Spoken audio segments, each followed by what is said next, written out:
స్థితిగతులను పరీక్షించుకుంటూ మరి యోగ్యులుగా మార్చబడి తీర్చబడి ఆ యొక్క బల్లని మనం సమీపించే వారంగా ఉంటాం. మొదటి రాజుల గ్రంథము 19వ అధ్యాయం. గత వారంలో 5వ వచనం చదువుకున్నాం.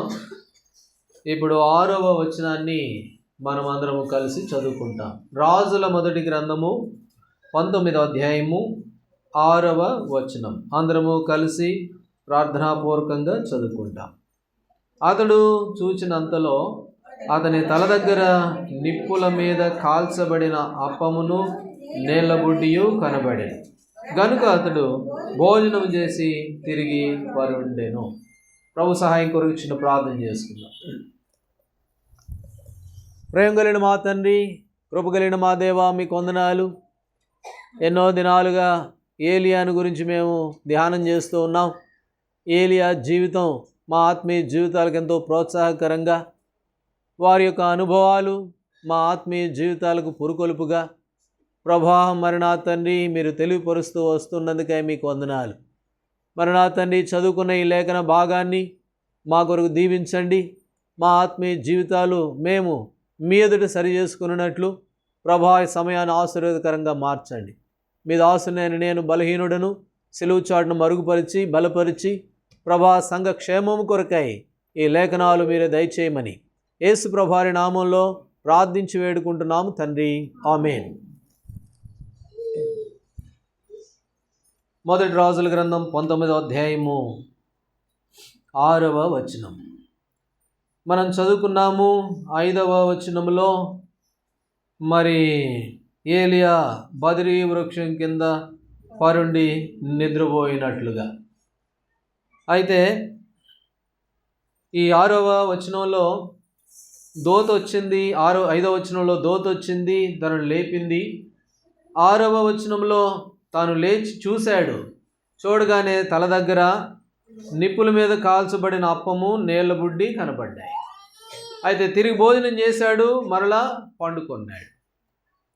అయితే ఇందులో ఒక 3 సంగతులుగా మనం చూస్తాం. ఈ భాగంలో 6వ వచనంలో ఏలియా చూసేసరికి తన తల దగ్గర ఏం కనపడ్డాయి అని అంటే నిప్పుల మీద కాల్చబడిన అప్పము. రెండవది నీళ్ల బుడ్డి.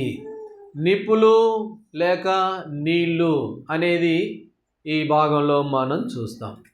ఈ నిప్పు అనేది ఏం చూపిస్తుంది అని అంటే నిప్పుల మీద కాల్చబడిన అప్పం. నిప్పులు అనేది ఏం చూపిస్తుంది అని అంటే అవి శ్రమలను చూపిస్తూ ఉంది. అందుకని మొదటి పేతురు రాసిన పత్రికలో అక్కడ అంటాడు 4వ అధ్యాయం 12వ వచనంలో, పేతురు రాసిన మొదటి పత్రిక 4వ అధ్యాయం 12వ వచనం, ప్రియులారా శోధించుటకు మీకు కలుగుచున్న అగ్ని వంటి మహాశ్రమను గూర్చి వింత సంభవించినట్లు ఆశ్చర్య పడకూడదు. అగ్ని వంటి మహాశ్రమ. అగ్ని లేక నిప్పు అనేది ఏం చూపిస్తుంది అని అంటే శ్రమను చూపిస్తూ ఉంది అని. కాబట్టి ఆ అగ్ని లేక నిప్పులు శ్రమను చూపిస్తూ ఉన్నాయి. కీర్తనల గ్రంథం 66లో కూడా ఒక మాట అంటాడు. 66వ అధ్యాయం 12వ వచనంలో, మేము చేసిదివి మేము నిప్పుల్లోనూ నీళ్లలోనూ పడింది, నిప్పుల్లోనూ నీళ్లలోనూ పడింది. కాబట్టి అగ్ని అనేది శ్రమను చూపిస్తూ ఉన్నాయి. అగ్ని వంటి మహాశ్రమలు అవి మన మీదకి వచ్చినప్పుడు మనకేదో వింత జరిగిన ఆశ్చర్యపడిన అవసరంలా. అందుకని అంటాడు కీర్తనాకారుడు, మేము నిప్పుల్లోనూ నీళ్లలోనూ పడ్డాం. పౌలపోస్తుడు మరొక మాట అన్నాడు. అపోస్తుల కార్యములు 14వ అధ్యాయము చదవండి ఆ మాట. అపోస్తుల కార్యములు 14వ అధ్యాయం 22వ వచనంలో ఏమన్నాడు? దేవుని రాజ్యమును గురించి దృఢపరిచి విశ్వాసమందు నిలకడగా ఉండవలననియు అనేక శ్రమలను అనుభవించి మనం దేవుని రాజ్యంలో ప్రవేశించాలని. కాబట్టి అనేక శ్రమలు అనుభవించి మనం దేవుని రాజ్యంలో వెళ్ళాలి. కాబట్టి క్రైస్తవ జీవితంలో శ్రమ, నిప్పు అనేది కనపడగానే నిప్పులేంటబ్బా, అంత జీవమే కదా, అంత క్షేమమే కదా, యేసుప్రభువుని నమ్ముకుంటే అంత ఆశీర్వాదమే కదా, ఈ నిప్పులేంటి అని ఆశ్చర్యపడిన అవసరంలా. దేవుని రాజ్యం మనం వెళ్ళే లోపు అనేకమైన శ్రమలు మనం పొందవలసిన వారంగా ఉన్నాం. అనేక శ్రమల్లో కూడా మనం వెళ్ళవలసిన వారంగా ఉన్నాం. అందుకనే కీర్తనాకారుడు మరి దావీదు అన్నాడు 119:67 శ్రమ నాకు మేలైపోయింది, శ్రమ నాకు మేలైంది, నా జీవితానికి ఎంతో ఉపయోగమైంది. ఈ శ్రమే కనుక లేకపోతే నేను నా ఇష్టమైనట్టు తిరిగేవాడిను. 71 నీ కట్టడలను అనుసరించుటకు నాకు హేతువై నేర్చుకున్నట్లు. కాబట్టి శ్రమ మేలైపోయింది. కాబట్టి దేవుని మరి క్రైస్తవ జీవితంలో మనకి ఎంతో మేలు శ్రమ. యోబు అన్నాడు, యోబుకు వచ్చిన కష్టాలు అయితే ఇంకెవరికి రాలా. అయితే యోబు ఏమన్నాడు 33వ అధ్యాయంలో, శోధించబడిన మీదట 33వ అధ్యాయం చదవండి 10వ వచనం. యోబు గ్రంథం 33:10.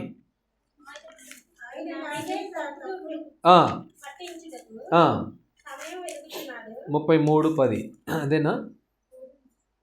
క్షమించండి, యోబు గ్రంథం 23:10. 23:10 నేను నడుచు మార్గం ఆయనకు తెలియను, నన్ను శోధించిన తర్వాత.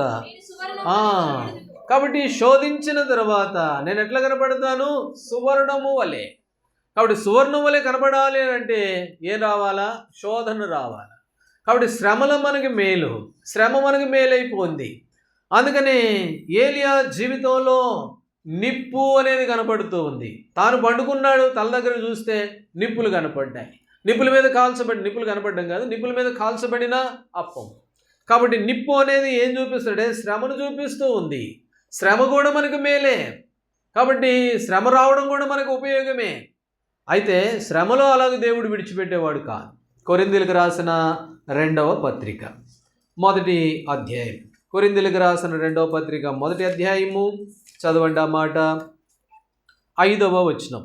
2 కొరింథీ 1:5 క్రీస్తు యొక్క శ్రమలు మాయందు ఎలాగూ విస్తరించుచున్నవో అలాగే క్రీస్తు ద్వారా ఆదరణయు.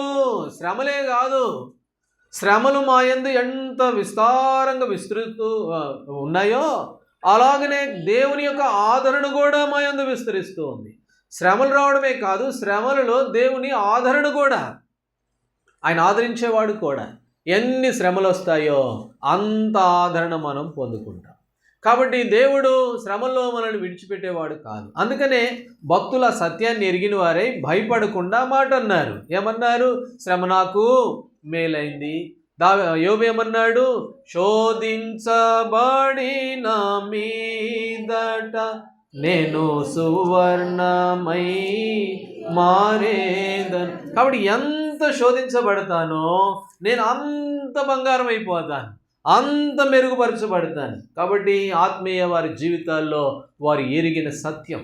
కాబట్టి ప్రభుబిడ్డలంగా మన జీవితాల్లో నిప్పు అనేది కనపడితే భయపడిన అవసరంలా, ఆశ్చర్యపడిన అవసరంలా. ఏదో వింత జరిగింది, ఏందబ్బా ఇదని ఆశ్చర్యపడిన అవసరంలా. శ్రమలో 2 కొరింథీ 1:5 ప్రకారం ఆయన ఆదరణ కూడా ఏం చేస్తుందట?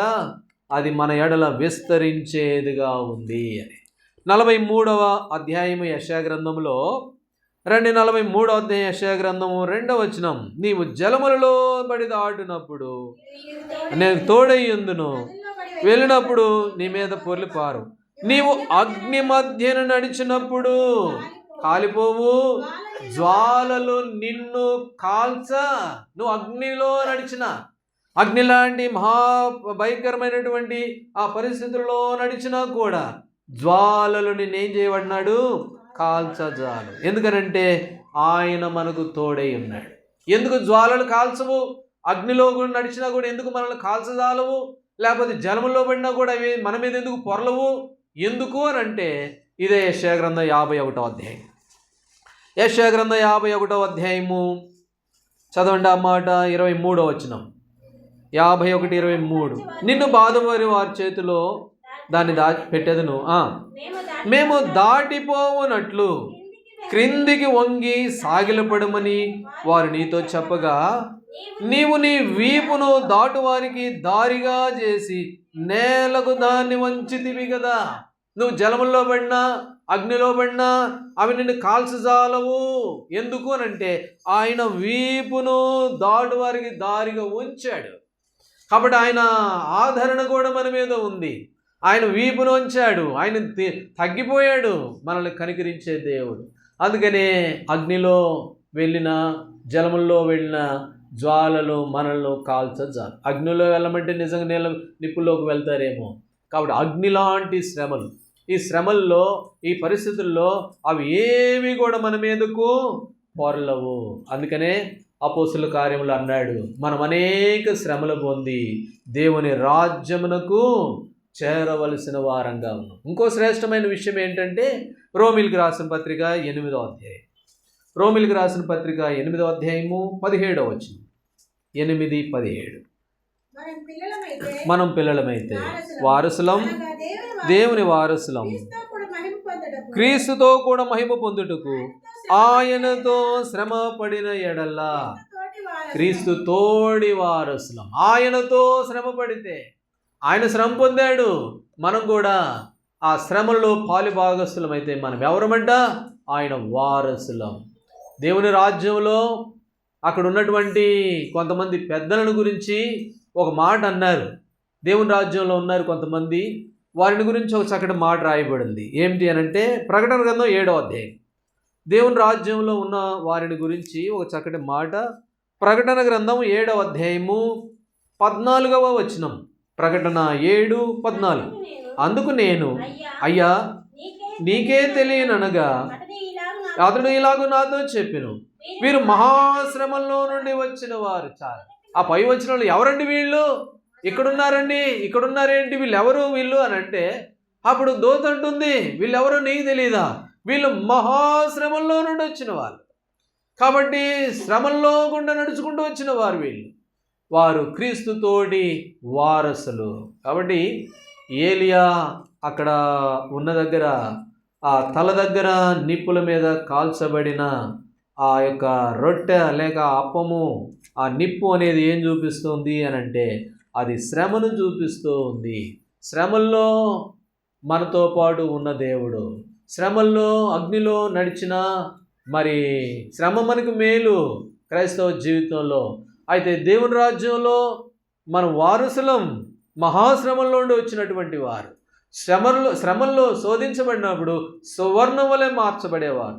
కాబట్టి శ్రమలు వచ్చినాయని, కొన్ని పరిస్థితులు వచ్చినాయని వెనకపోవడం కాదు. చాలామంది ప్రభుని ఎరిగిన తర్వాత కొన్ని పరిస్థితులు రాగానే దూరం అయిపోతూ ఉంటారు. కొన్ని పరిస్థితులు రాగానే దేవునికి దూరం అయిపోతూ ఉంటారు. ఇది కాదు. దేవుని వారసులైన వారు, దేవుని కుమారులైన వారు, దేవుని బిడలైన వారు శ్రమల్లో కూడా సంతోషిస్తూ యోబు వలె వారు సువర్ణ వలె మార్చబడి మహాఘనతకు పాత్రులయ్యేవారుగా వారు ఉన్నారు అని. కాబట్టి మన జీవితంలో మనం నేర్చుకోవాల్సిన పాఠం ఏమిటి అని అంటే, మన పరిస్థితులు ఏమైనా మన అనుకూలంగా లేని పరిస్థితులు మన జీవితంలో అనుమతించబడ్డా అది మనకు మేలు అన్న సంగతిని మనం జ్ఞాపకం చేసుకునే వారంగా ఉంటాం. సరే, రెండవ విషయానికి వెళితే 19వ అధ్యాయము రాజుల గ్రంథం 6వ వచనం. 6. అతడు చూచినంతలో అతని తల దగ్గర నిప్పుల మీద కాల్చబడిన అప్పమును నీళ్ల బుడ్డియు కనబడిను. చాలండి. ఇప్పుడు ఏం కనబడుతున్నాయంటే నీళ్ల బుడ్డి. 66వ కీర్తనలో చదువుకున్నాం కదా, మేము నిప్పుల్లోనూ నీళ్ళలోనూ పడ్డాం, నిప్పుల్లో పడ్డాం, నీళ్ళలో పడ్డాం. అయితే నిప్పు అనేది శ్రమను చూపిస్తూ ఉంటే ఇక్కడ నీళ్ల బుడ్డి కూడా కనబడుతూ ఉంది. ఈ నీళ్ల బుడ్డి అనేది ఏం చూపిస్తుంది? రండి, కీర్తనల గ్రంథం 36వ అధ్యాయం. కీర్తనల గ్రంథం 36వ అధ్యాయంలో ఈ నీళ్ల బుడ్డి అనేది ఏం చూపిస్తుంది? 36వ అధ్యాయం 9వ వచనం. కీర్తనల గ్రంథం 36:9. నీ యొద్ద జీవపు ఓట గలదు. నీ యొద్ద జీవపు ఓట గలదు. దేవుని దగ్గర ఏముంది అనంటే జీవపు ఓట. ఇది నీళ్ళ బుడ్డి. దేవుని దగ్గర ఏముంది అంటే దేవుని మందిరములో జీవపు ఓట ఉంది. అది ఎక్కడుంది? 46వ కీర్తన 4వ వచనంలో ఒక నది గలదు. చదవండి అన్నమాట. 46వ కీర్తన నది గలదు. సర్వోన్నతుని మందిరపు పరిశుద్ధ స్థలమును. కాబట్టి ఒక నది గలదు. ఆ నదిలో అది ఎక్కడుందంటే సర్వోన్నతిని మందిరపు పరిశుద్ధ స్థలములో. కాబట్టి నది లేక జీవపు ఊట ఆయన మందిరములో కలదు. దేవుని మందిరంలో ఒక నది ఉంది. అదే ఆ నదిలో ఏముంటాయి? నీళ్లు ఉంటాయి. ఇంకో మాట అర్థం చేసుకోవడం కొరకు యెహెజ్కేలు గ్రంథం 47వ అధ్యాయం. యెహెజ్కేలు గ్రంథం 47వ అధ్యాయంలో మనం ఇంకా చక్కగా అర్థం చేసుకునేందుకు కొరకు మాట చదువుతాం. మొదటి వచనం 47. అతడు మందిరపు గుమ్మమునకు నన్ను తోడుకొని వచ్చెను. మందిరము తూర్పు ముఖముగా నుండెను. నేను చూడగా మందిరపు గడప క్రింద నుండి నీళ్లు ఉబికి తూర్పుగా పారుచుండెను. ఆ నీళ్లు బలిపీఠమునకు దక్షిణముగా మందిరపు కుడి పక్కను కింద నుండి. కాబట్టి మందిరం ఈ మందిరములో ఏముంది అని అంటే నీళ్లు పారుతూ ఉన్నాయి. అవి ఎక్కడి నుంచి పారుతున్నాయి? మందిరపు గడప కింద నుండి పారుతూ ఉన్నాయి. ఒక నది గలదు, అది దేవుని మందిరములో ఉంది అని. కాబట్టి నీళ్ల బుడ్డి అనేది, నీళ్లు అనేవి ఏం చూపిస్తున్నాయంటే జీవపు ఊట. ఈ ఊట ఎక్కడుంది అని అంటే దేవుని మందిరంలో ఉంది. అది దేవుని మందిరంలో గడప కింద పారుతూ ఉంది. అయితే మన జీవితంలో మనం ఎలాంటి వారంగా చేయబడ్డాము అని అంటే ఇర్మియా గ్రంథం 2వ అధ్యాయం 13వ వచనంలో ఈయన జనులు, చదవండి అన్నమాట, 2వ అధ్యాయము 13వ వచనం. ఇర్మియా గ్రంథం 2వ అధ్యాయము 13వ వచనం. నా జనులు 2 నేరములు చేసి ఉన్నారు. జీవజలముల ఓట అయిన నన్ను విడిచి ఉన్నారు. కాబట్టి నా ప్రజలు ఏం చేశారంటే 2 నేరాలు చేశారు. ఏంటి ఆ నేరాలంటే గడప కింద పారే నీళ్లు, దేవుని మందిరంలో ఉన్నటువంటి నీళ్లు, జీవపు ఊట, దీన్ని వాళ్ళు ఏం చేశారంట? వారు విడిచిపెట్టేశారు. కాబట్టి దేవుని మందిరంలో ఉన్న జీవపు ఊటను విడిచిపెట్టారు.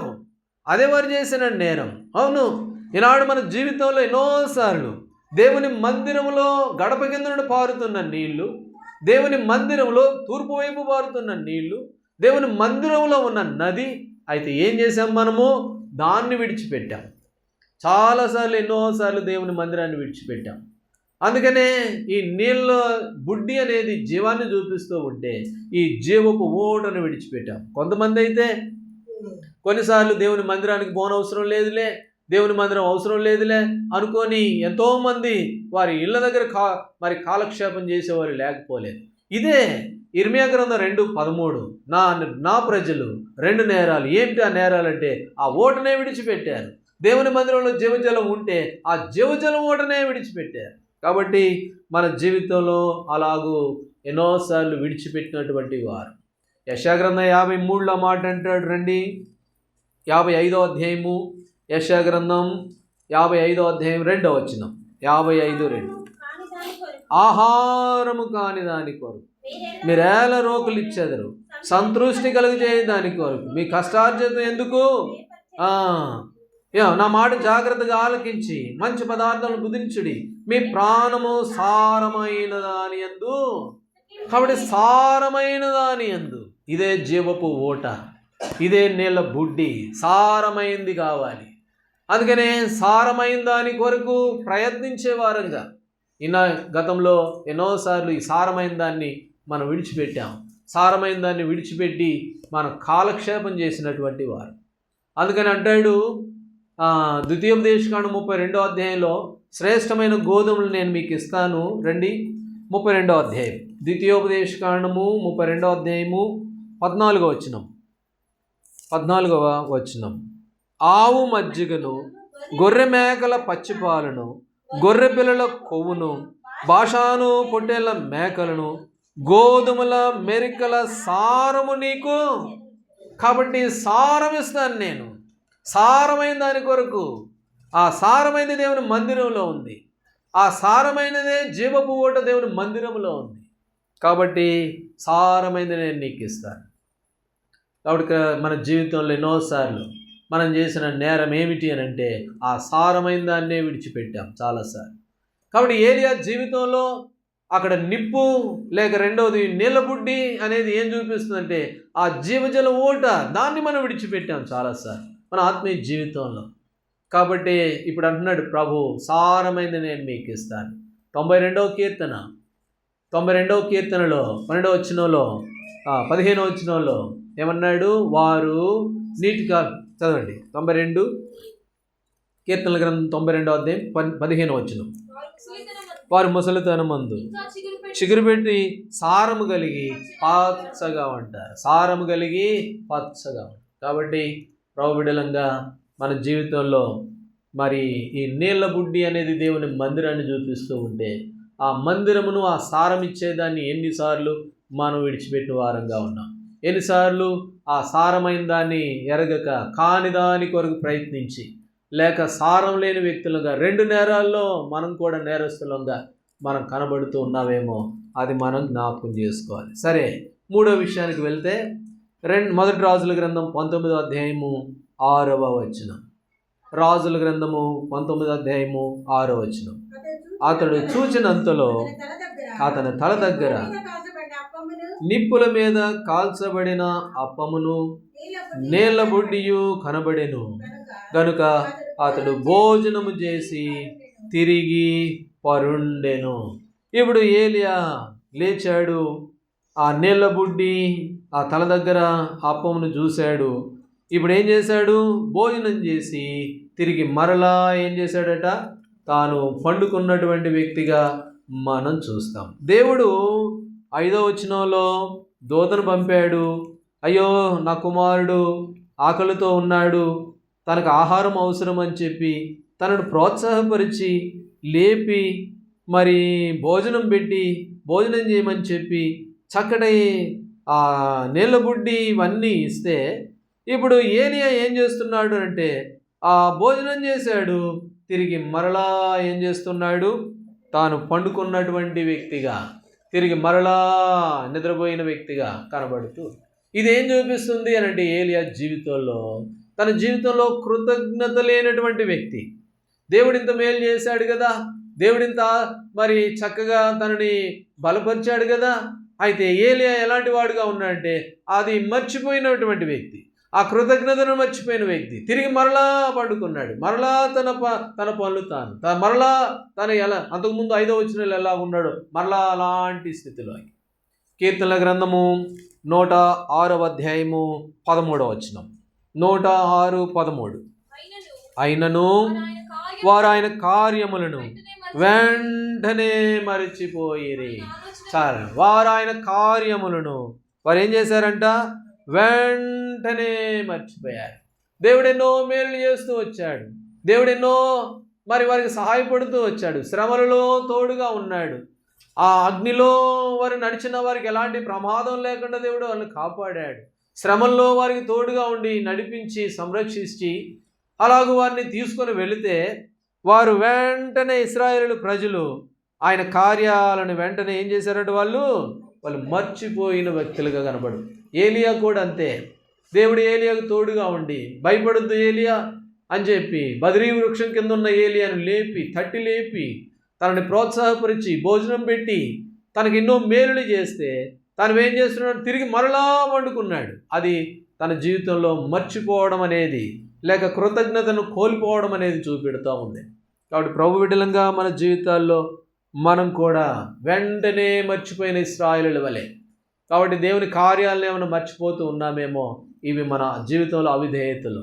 కాబట్టి ఇవన్నీ మనం కూడా ప్రభు దగ్గర విడిచిపెట్టవలసిన వారంగా ఉన్నాం. నిప్పు అనేది శ్రమను చూపిస్తూ ఉంటే ఆ శ్రమలో ప్రభు తోడుగా ఉన్నాడు. ఆ సంగతి నెరకు ఎన్నోసార్లు శ్రమ వచ్చింది కదా అని పక్కకు పోయిన సందర్భాలు లేకపోలేదు. అంతేకాదు నీళ్ళ బుడ్డి అనేది దేవుని మందిరాన్ని చూపిస్తూ ఉంటే ఆ మందిరాన్ని విడిచి నేరం చేసిన వారిలో మనం కూడా ఎన్నోసార్లు.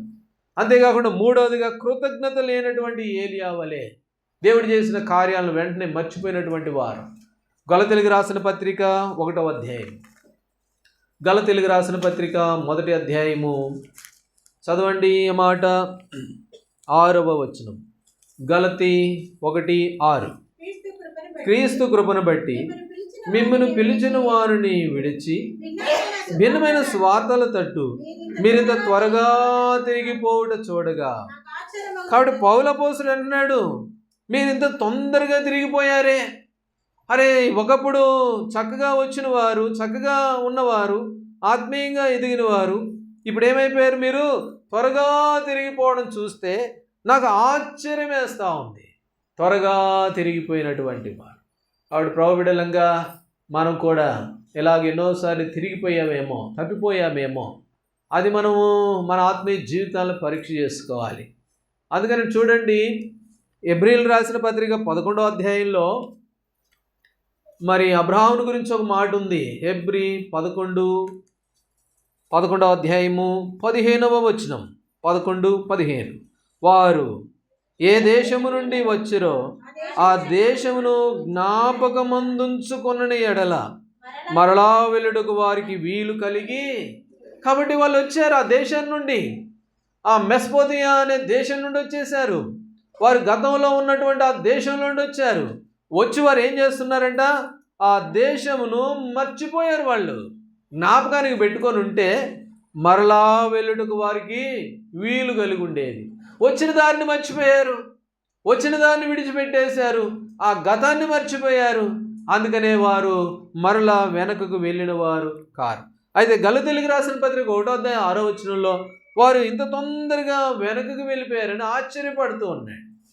కాబట్టి ప్రభుబిడ్డలంగా ఫిలిప్పీలకు రాసిన పత్రికలు అంటాడు, రండి ఆ మాట చదువుతాము. ఫిలిప్పీలకు రాసిన పత్రిక 3వ అధ్యాయము 13వ వచనం. ఫిలిప్పీలకు రాసిన పత్రిక 3:13. సహోదరులారా, పట్టుకొని ఉన్నాను తలంచుకొనను, అయితే ఒకటి చేయుచున్నాను, వెనక ఉన్నవి మరచి ముందున్న వాటి కొరకై వేగిరపడు. వెనక ఉన్న వాటిని మరచి. కాబట్టి వెనక ఉన్న వాటిని మరవాలా. వెనక ఉన్న వాటిని మరవకపోతే ఏమైపోతాం చెప్పండి?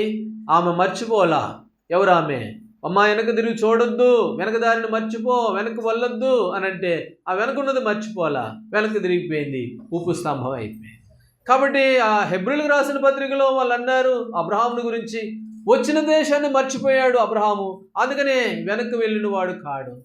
అయితే ఏలియా జీవితంలో తాను ఎలాంటి వాడుగా ఉన్నాడంటే దేవుని ద్వారా మేలు పొందాడు, దేవుని ద్వారా ఆదరించబడ్డాడు, దేవుని ద్వారా శ్రమల్లో మరి దేవుడు తోడు కలిగిన వాడు, అన్ని విషయాలలో దేవుని సహాయం పొందినవాడు, తిరిగి మరలా పండుకున్నటువంటి వ్యక్తి. ఏలియానే కాదు, ఈనాడు మనం కూడా ఎన్నోసార్లు దేవుని ద్వారా ఎన్నో మేలులు పొందుకున్నాం, ఎన్నో ఆశీర్వాదాలు పొందుకున్నాం, ఎన్నో అనుభవాలు మనకి దేవునికి ఉన్నాయి, మన ప్రార్థనలకు జవాబులు. అయితే మరలా మన జీవితంలో చూస్తే మరలా వెనక్కి జారిపోయిన వారు, మరలా వెనక్కి పడిపోయినటువంటి వారు. అందుకని అన్నాడు, వెనక ఉన్న వాటిని మరచి ఏం చేయాలట? ముందున్న వాటి కొరకై. ఇర్మియా గ్రంథంలో ఇంకో చక్కటి మాట అన్నాడు. కన్యక, చదవండి ఆ మాట. ఇర్మియా గ్రంథం 32వ అధ్యాయం, 32వ అధ్యాయము ఇర్మియా గ్రంథం ఎన్నో వచనం? 32, 33.